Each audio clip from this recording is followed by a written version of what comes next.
Welcome in, ladies and gentlemen, out to Dublin High School here with head coach Jonathan Morris, and we're going to talk baseball again for you Irish fans and community alike. You know, Coach, we talk about developing young players. We talk about it in any sport we in, but in baseball it's especially true, as it is in anything truly. But Yes, sir. we talk about how the rec department, we need you to get involved with rec department baseball. If you can get involved with a travel ball team, if your kid likes baseball and he's Irish, we need you to get involved and get involved early, don't we? Right, and the earlier you can start, the better. You don't have to go out and play a lot of games. Go play catch in the yard, throw rocks, throw pine cones, all the things you did growing up. Yeah. Just throwing, getting that motion down. Throwing and catching it is very important, and you can't start in ninth grade. You got to start as early as you can. Yeah, and that's what we need out of it. That's what we need you to start feeding up on that middle school program and then develop a high school program. We need baseball to get back to the strength it is. Now, we want to talk about the last game we played, and we've been covering it with you through the season and how it's tough to develop athletic, although they are very athletic. But it's a different skill, it's a different motion. Whatever, if all you ever do is play football and then you fall out on the basketball court, it's hard to hit the goal, it's hard to hit the backboard a lot of times. Same thing on the baseball field. It's hard to get that motion, that time, and that routine, and that knowledge of the game, that responsiveness, that intuitiveness that we all have on a particular sport. It's just instinctiveness. You know what to do because of so much repetition.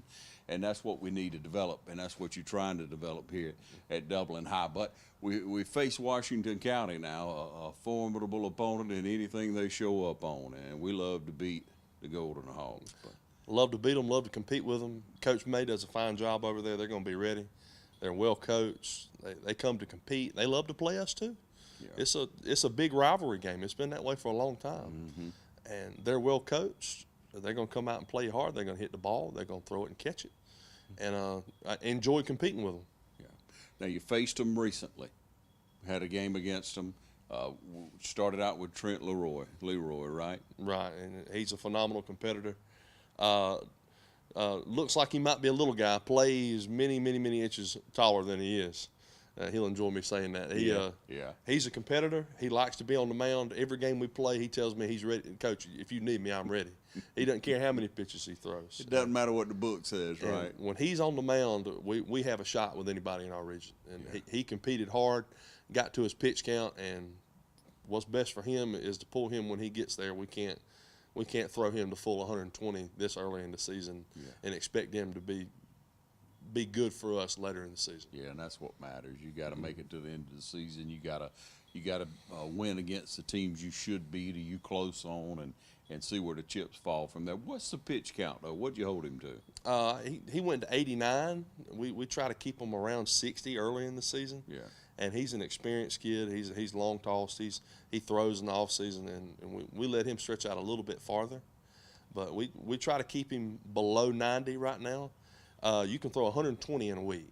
So later in the season, when we have those must-win games, if we have to, we may go around 100, 110. But I don't see me ever letting him go to 120.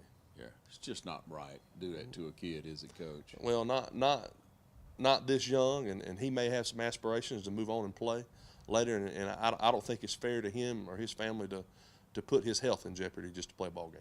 Yeah, just try to win one. Yeah. So how are we developing in the field, Coach? How you feel about it? I feel pretty good. We've moved some kids around to some places they never thought they'd play. They've quit telling me, Coach, I don't play there, because that's the first place I put them. I've moved Quantez Rozier. I moved him to right field the last couple of games, and he just looks natural out there. And that's what you're trying to find. You're trying to find a place for a kid to play where he physically has the tools to be successful, and he's mentally accustomed to being out there. He feels good there, and it looks like he's not sure about it right now, but he doesn't see himself like I see him. He's very comfortable there. And Dylan Metzdorf, I hadn't found somewhere where he's not comfortable. He's been on the mound. He's been behind the plate. We've put him at second. We've put him at third. I told him, get ready. You may play outfield at any moment. I told him, you may coach third base. He said, we're going to win that game if I'm coaching third base. So he's ready to do whatever I ask him to do, and I've been proud of him. Yeah. All right, and so we continue to talk about the youth of the team, and then you got a couple of seniors that are trying to be leaders for you, and then how's that developing for you, Coach? I can't say enough about my 3 seniors. Jordan Branham takes control of everything. He's like having a second head coach at practice. Obviously, I got 2 assistant coaches do a phenomenal job. Chief Mize and Sheldon Warren come out and they go to work every day. But Jordan gets the kids stretching. He runs the water hose. He's wetting the field. He's scratching up the field where he sees it need done. He's picking up balls. He's leading outfield drills. Yeah, whatever you can think to ask him to do, he's already doing. And that pays such dividends, not only for your current team, but in years to come. Those younger players start picking up on that. When you start having 8th, 9th, 10th grader that sees that leadership and takes the initiative, because it's not in all people to necessarily be out front and lead like that. But man, when you see them coming along and they have that ability, and you show them how to do it, show them how to run a practice. Man, that's impressive to me now when a young man gets to that point, and whether you hear whatever, they know what to do. Well, he's been around a lot of ball. He's come up playing, played football for us. He's been around the football program. He's played baseball for most of his high school career. I think he played a lot in middle school. He's just been around the game, and he's got a good feel of what needs to be done, how it needs to be done. And that's a testament to the coaches who've been here before me, and obviously Coach Holmes, who does a phenomenal job leading us. Yeah. And he just absorbs it. And I hope one day he might decide to go into coaching because he's a phenomenal coach. Yeah, it just comes naturally for some. Not a lot, but for some. Right. Because you want to be, obviously, you got to be successful at it to hang around a game. You got to be able to win at whatever you're coaching, and that's what we're looking forward to. But you had a younger part of your team, you're a younger part of coaching the senior or the high school Fighting Irish. So, we just look for continued development. Now, how do we look on the field as far as any injuries, anything we need to be thinking about? Is everybody healthy? I think everybody's healthy. We get a couple of bumps and bruises. I know Nick Sumner, he took a ball off his shoulder last week, and he really toughed it out. I know it smarted. He called a foul tip, hit him in the shoulder, hit the umpire. Didn't even know what happened at the time. I thought it just hit the umpire. He called time and went and talked to his pitcher and come back and told me maybe 2 or 3 innings later that he was having some discomfort. But we got him iced up, and playing behind the dish, that's a part of life. Yeah. You take balls off places you didn't ever think you were going to get hit, and that's a tough job. It's the hardest job on the field. Yeah. You talked about being a wall back there. You got to eat those baseballs up. We talk about playing for keeps, and you're not playing for anything. It's easy to let balls go by and watch balls in the dirt. The hardest thing in baseball is to fight that urge to get out of the way of something hard that's moving at you real fast. Yeah. And at catcher, your job is to get in front of balls that they're going to hurt. That padding's on there. The only thing that don't hurt is those shin guards. You play them off the face, you play them off the chest, you play them off the wrists and hands, and it's your job to do that. Any way you can, keep them in front. Got to be a tough guy. Oh, you got to be a tough guy. All right. Talking baseball out here with the Dublin Fighting Irish head coach, Coach Morrison. We're going to take a short break and be right back, so you stay with us. The City of Dublin Natural Gas provides the most cost-efficient source of energy available today. So for your home, choose the most natural resource. Safe, clean, efficient. All new subdivisions around the Dublin area have natural gas available. Start reducing your energy bills today with Dublin City Natural Gas Department. Natural gas, the smart choice. Call 277-5048 today and let us help you start saving today. Imagine a life-changing injury. Imagine the fear and unknown. The Houston Clinic Sports Medicine Team, the only physicians in the area with advanced certification in orthopedic sports medicine, treats sports injuries with innovative techniques. The Houston Clinic has helped nearly 1 million athletes live without pain. Imagine getting back in the game. Imagine the best game of your life. The Houston Clinic Sports Medicine Team. All right, we welcome you back, and we love baseball. We love this time of year. The breeze is blowing a little bit. Sometimes you want it to blow toward the outfield when you're batting, but other times, you don't know what's going to happen with that ball. That's a tricky part for a player that's even for a veteran player. Man, when that ball gets up in the air and starts dancing. Well, there's a trick to it. If you can get to a spot and keep your feet moving, you can react and move. You get into trouble when you drift on those fly balls. You drift into balls, trying to track it with your glove. work to a spot and then redirect. And catching those fly balls are a lot easier once you find that little trick. Yeah, that's good. Good coaching tip there for us. All right, so let's talk about we got a game coming up. Washington County will be your number 2 pitcher. Tell us about it.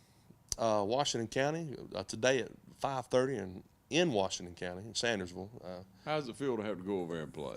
It feels great. I played over there when I was a player. I remember going and watching games over at in Sandersville, watching baseball and football games growing up. Oh yeah. It feels good. I like going to play. Coach May's going to be competitive. He's going to take care of us. They got a good concession stand. Always ready to test out other people's snacks. That's a fun part about baseball. It's kind of a leisure sport, and that in between innings, you can get if you need a little pick me up, you can get a Powerade or a candy bar, whatever you need. Yeah. But we're going to throw Dylan Metzdorf today. It's going to be no secret. He's been our go-to guy in that second game during the week. Yeah. And he's a competitor. At the beginning of the year, I was worried if he was all over the place. You couldn't find the strike zone. But every game, if you look, if anybody wants to pull up the stats, you can go to maxprep.com and look. Every game, his pitch count and his strikes thrown have went up. His strikes, he's getting more efficient at putting the ball over the plate. And for those of you at home that don't understand, we're not trying to strike everybody out. You can't do it. No. We want to miss the barrel and get ground balls and fly balls and play defense behind our pitcher. And he's done a great job of buying into that concept. Mm-hmm. Who's your third guy if you got a pool? We've been hunting a third guy. And we think we have one in Arshawn James. And he's a left-handed kid, big, strong football player. He's played first base and right field. He's really come along at the plate, but he's been getting excited about pitching. He's had some success early this year, struck out a couple of kids, and he every day asks, Coach, when can I pitch again? When can I pitch again? So if we can get him more consistent, maybe develop a second pitch and work holding runners on a little bit better, he's going to be a good third option. Now, we'd love for Nick Sumner to be the third guy, but, we need him behind the dish. We need him behind the plate. I let him call the pitches. He dictates the pace of the game. And really, folks not believe this, but I hadn't called pitches all year, and that was hard for me to give up. And he's maybe made 1 or 2 mistakes out of 7 or 8 games calling pitches that I can remember. And that's a big deal for a high school kid to be able to be that efficient. Yeah, it is. Yeah, it is. The maturity level he must have. No, he's very mature. Yeah. And you talk about your third guy, just a big, strong guy who's just throwing it hard. He can throw it hard, but he's got a lot of movement on his ball. His fastball has a lot of natural movement. We've been working on with some different grips, trying not to get too complicated with him, but different grips on his fastball, and he's working his way into learning how those balls move and playing off the motion of his natural throwing motion. Gosh, to be at this level, and then Coach, you have to try to develop that, and you trying to fast track it at the same time. You can't rush success. It's hard. That's one of the hardest things to do is develop pitching. And first and foremost, you don't want to get a kid hurt. Yeah. His natural throwing motion, you obviously don't want to tinker with anything too much. If he's not having any arm trouble, you can get in trouble moving kids' arms around and getting them to throw different, and maybe get elbow trouble, get shoulder trouble, and that's my main concern is keeping them healthy. Yeah. And if we can get them productive and get them over the plate, that's the next goal. Yeah. You open them up with a lot of stretching like that, and then throwing easy, and then working some. Because if it's a movement that they're not used to, it's not that it's an unnatural movement. It's just something that your body's not used to, and you start doing that. Well, there's a lot of information out there, and there's some people that may not agree with it, but I've talked to a bunch of coaches. I've done a lot of research. I've been around. I hadn't just come out here and come up with my own philosophy. I call coaches in the area to see how they think, guys that have been at the big league level. And a lot of it, building arm strength, you need to lift weights. You need to be strong in your core, and you need to throw. And you need to throw every day. And I'm not talking about get on the mound and throw, but like I said earlier, go outside and play catch against the wall. Go take a few ground balls and throw some balls across the infield. Always be working on your throwing motion.